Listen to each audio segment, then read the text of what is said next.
Welcome to this lesson on comparing and ordering rational numbers. Today we're going to talk about how to use the number line to compare rational numbers, and then how to compare and order rational numbers. All right, so first things first, when I have rational numbers, I know rational numbers can have fractional parts. Now these can be in the form of a fraction or a decimal. So when this happens, what I need to do is I need to make them all the same. All right, so if I have this number line here, logically, I know the number that's going to come before 0 and 2/10 based on my pattern is 0 and 1/10. Now, if I know my decimal place values and I say my decimals correctly, it's really easy to convert between fractions and decimals because this is 0 and 1/10 and this is 1/10. They sound exactly the same. So in the case here would also be that it's 0 and 2/10. So this would be 2/10. All right, and then logically after 4/10 and between, or halfway between 4 and 6 is going to be 0 and 5/10. And then halfway between 7 and 9 is going to be 0 and 8/10. And then 7/10 is going to be exactly what it sounds like, 7 over 10, or 7/10. Now, notice here it's asking us to use the number line to find a fraction that is equivalent to 25/100. This is just an example based on this number line. So I know 25/100 is halfway between the 2/10 and the 3/10 because 25 is halfway between 20 and 30. So it's going to be right here on the number line. And it shows us on the number line that the fraction equivalent to that is 1/4. So I know that they have to be equivalent. So 0 and 25/100 is equivalent to 1/4. I know this because 0 and 25/100 is halfway between 0 and 2/10 and 0 and 3/10, and so is 1/4.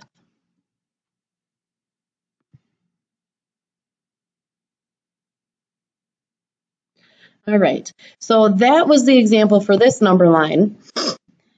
And another way that you can do a fraction equivalency, and we're actually going to use this space right here. Okay, so ignore the using a number line part. We're going to look at 25/100. And again, this is the place value it ends in, which tells me that the decimal or the denominator is 100 because that place value is hundredths. So whatever my place value is in decimals is what my denominator would be. And then my numerator is whatever the number is, which in this case is 25. Now I know both 25 and 100 are divisible by 5. And if I do that, I get 5/20ths. I again know that both of these are divisible by 5. And if I do that, I get 1/4. So I can use the number line to set that up for me, or I can convert the decimal to a fraction and then simplify. If I were to figure out what 1 and 7/10 would be equivalent to, well, if I look at this, I know 7/10 is equivalent to 7 over 10. I'm looking at it backwards. I know 7/10 is equivalent to 0 and 7/10. But now here I have one whole group, and my whole group goes on the left side of the decimal. So therefore, this would be 1 and 7/10. All right, so now you don't have to use the number line, but I would like you to complete each statement. I would like you to simplify the fraction if possible, and then when you come back, we'll check your answers. So here you should have seen that it's 2/10. Both are divisible by 2, and you get 1/5. Here you get 0 and 3/10. Here it's 75/100. Both are divisible by 25, or you could have divided by other numbers and kept going, but you should have gotten 3/4. And then here you get 1 and 25 hundredths, which I know from my work up here is equal to 1 and 1/4. All right, so let's use that thought process to help us order these numbers from least to greatest. And what I always like to do is I always like to make it nice and big so I have the reminder of if I'm going greatest to least or least to greatest. So here I have 3 decimals and I have 3 fractions. To be honest, when you compare using fractions, you have to make a common denominator. So it's easier to turn the fractions into decimals, especially when they have nice denominators. Numbers that we want to get our denominators to, so we want to get to 10, 100, 1,000, 10,000. Okay, these are all place values. So remember, it's tenths for decimals, hundredths, and so on and so forth. So here, can I multiply 4 to get it to 10? No, but can I multiply 4 to get it to 100? Yes, I can. So I multiply the top and the bottom both by 25, and I get 25 hundredths. Here, 2 can be multiplied by 5 to get to 10. What I do to the top, what I do to the bottom, I have to do to the top, so I get 5 tenths. And then here, I have 25 hundredths, or 25 and 25 that I can multiply by, and I get 75 hundredths. So now, 25 hundredths, so my numbers are 0 and 2 tenths. I know that 25 hundredths is equal to 0 and 25 hundredths. Notice I'm lining them up and lining up my decimals and my place values. My next number was, and actually my next number in the list was actually 3/4, which is equal to 75 hundredths. And then I have 0 and 8 tenths. My next number was half, which I know is equal to 5 tenths, which as a decimal is 0 and 5 tenths. My next number was 1/4, which I know was 0 and 25 hundredths. And remember, this is 0 and 75 hundredths. And then my last number was 0 and 4 tenths. So now what I'm going to do is I'm actually going to write them in order from least to greatest, but in decimal form. So to do that, what I do is I compare my place values. So I have, I'll make this a little bit easier to see. I have ones where they're all 0. I have tenths, and then I have a couple of hundredths.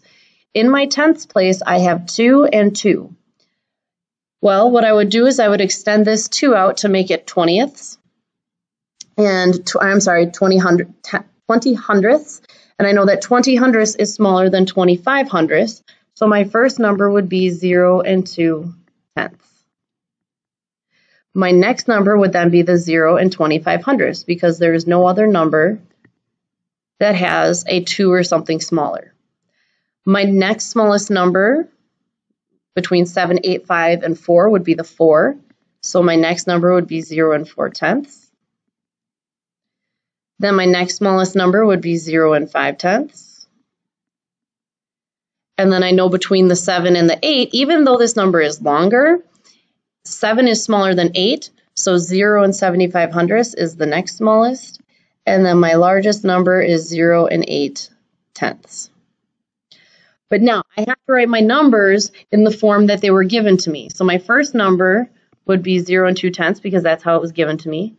0 and 25 hundredths was actually 1/4. 4 tenths was itself. 5 tenths was given to me as 1/2. 75 hundredths was given to me as 3/4. And then 8 tenths was given to me as a decimal. So then here would be my answer from least to greatest.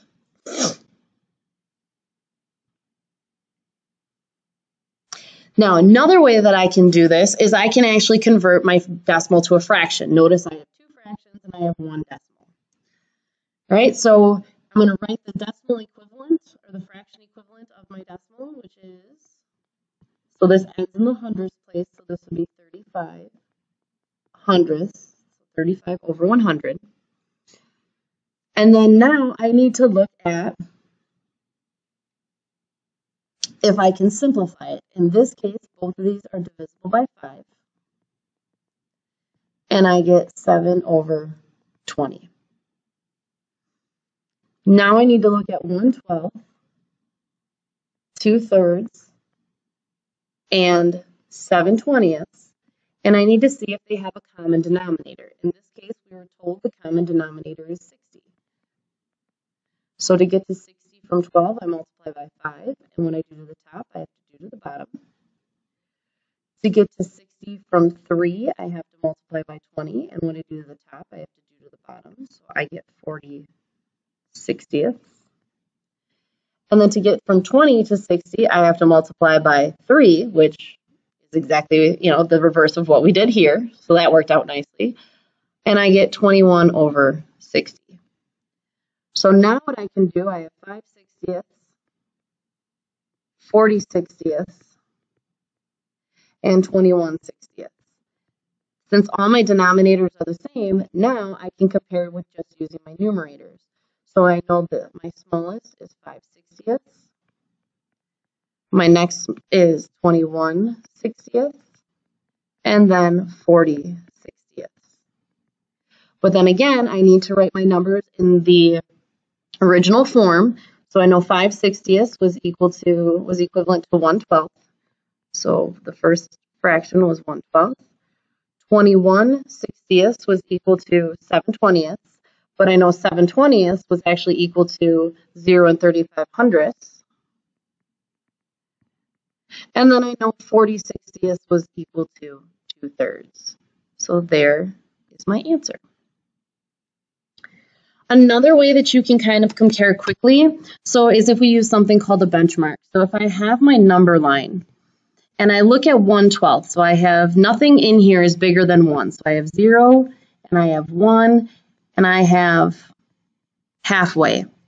Well, I know by looking at this that 1/12, half of 12 is going to be 6. So in order to have half, I have to have 6 in this, but I only have 1.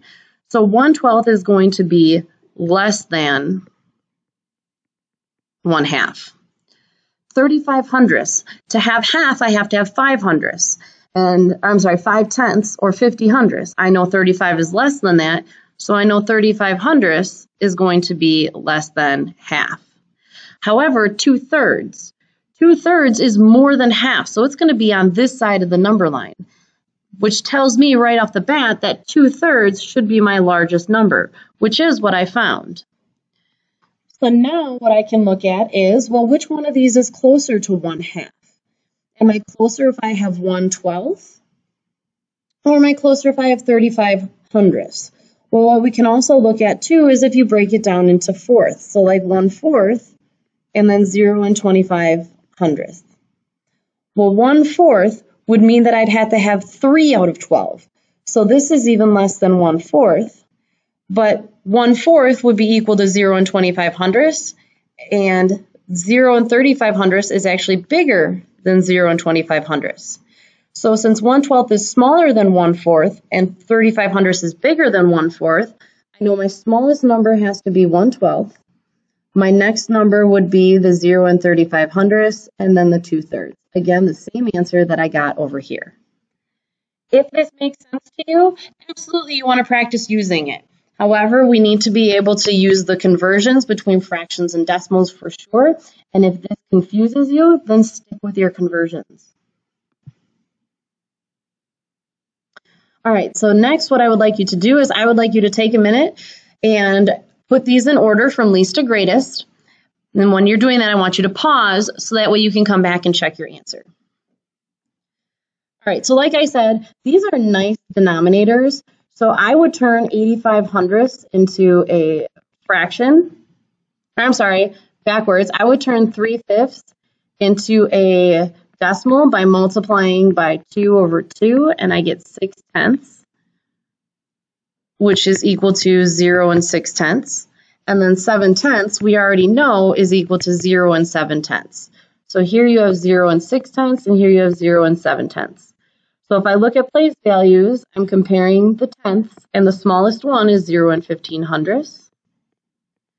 The next smallest one would be the 0 and 6/10, which is actually 3/5, which we have right here. The next smallest is 7/10, which was actually written as a fraction. And then the largest would be 0 and 85/100. All right, so we can use a number line to order positive and negative rational numbers, but to be honest, how many times are we actually going to have that number line? So here we can talk about benchmarks and common sense, et cetera, et cetera. And we have these 5 friends who competed, and their time above or below the average amount of minutes is listed. Now you have to remember, any negative number is going to have a value that is less than 0. So negative numbers are always going to be less than positive numbers. It doesn't matter what the number is, that's just always the case. Negative numbers are always less than positive numbers. So we know right off the bat that these 2 negative numbers should come at the front of our list. Now, in negative world, the larger the number, so to speak, so 2 is bigger than 1, we know that that means that it's further away from 0, and the further away you are from 0, the smaller it is. So in this case, if I have negative 1 and 1/4, I can write that as negative 1 and 25/100, and then I have negative 2. Here, the bigger number, so the bigger value in the place value is going to tell us the smaller number. So since 2 is larger than 1, negative 2 is smaller than negative 1 and 25/100. So our first one is negative 2, and our second one is negative 1 and 1/4. So now I have to look at the rest of the numbers. Well, here I have a number that doesn't have a whole number in front. Both of these have a whole number in front of 1. So in that case, 1/2 would have to be next because it's positive, so it's bigger than those negatives, even though it doesn't have a whole number. But because it doesn't have a whole number, it can't be larger than these 2 numbers that do have whole numbers. Now here, they're both decimals. Okay, so even if I wanted to change this to a decimal just to check, this would be 0 and 5/10 or 0 and 50/100, and the 0 is going to be smaller than that 1. Now here I can see that 4 is smaller than 9, so my next one will be 1 and 4/10, and my greatest would be 1 and 95/100. So notice I broke that down into negatives, then numbers without whole numbers, and then numbers with whole numbers. And then that way I didn't have to do a whole bunch of configuring. I didn't have to turn all of these into fractions or all of these into decimals. So you can compartmentalize it and look at the numbers and only change some of them. As long as you understand the idea that negatives are smaller than positives. Otherwise, I would encourage you to continue to convert all of them to the same form. All right, so next I want you to compare their bike times, and when you come back, we'll check your answers. All right, so again, we have 2 negative numbers, and we're going from least to greatest, so these have to go first because they have to be smaller because they're negative. And remember, the larger the number in the place value, the smaller it is. So here they're the same, so those don't help. And here, 8 is larger than 2, which makes it smaller. So negative 1 and 8/10 is actually smaller than negative 1 and 25/100. So I got those. Now here I have just 1. 1 doesn't have any fractional part with it, so it doesn't have any extra or any leftovers. So it has to be next. It has to be smaller than these 2 because of the fact that this has another 2/5 and this has another 9/10. Now, one of the things you could have looked at is your benchmark of half. Well, 2/5 is smaller than half and 9/10 is bigger than half. So that tells me that 2/5 has to be smaller than the 9/10. Or what I could have done was I could have taken the 2/5, I could have multiplied the top and the bottom by 2 and gotten 4/10 and found that 4/10 is less than 9/10 and gotten the same answer. So you have lots of options when it comes to how you want to compare your numbers. When you have multiples like this is really where your benchmark can come in.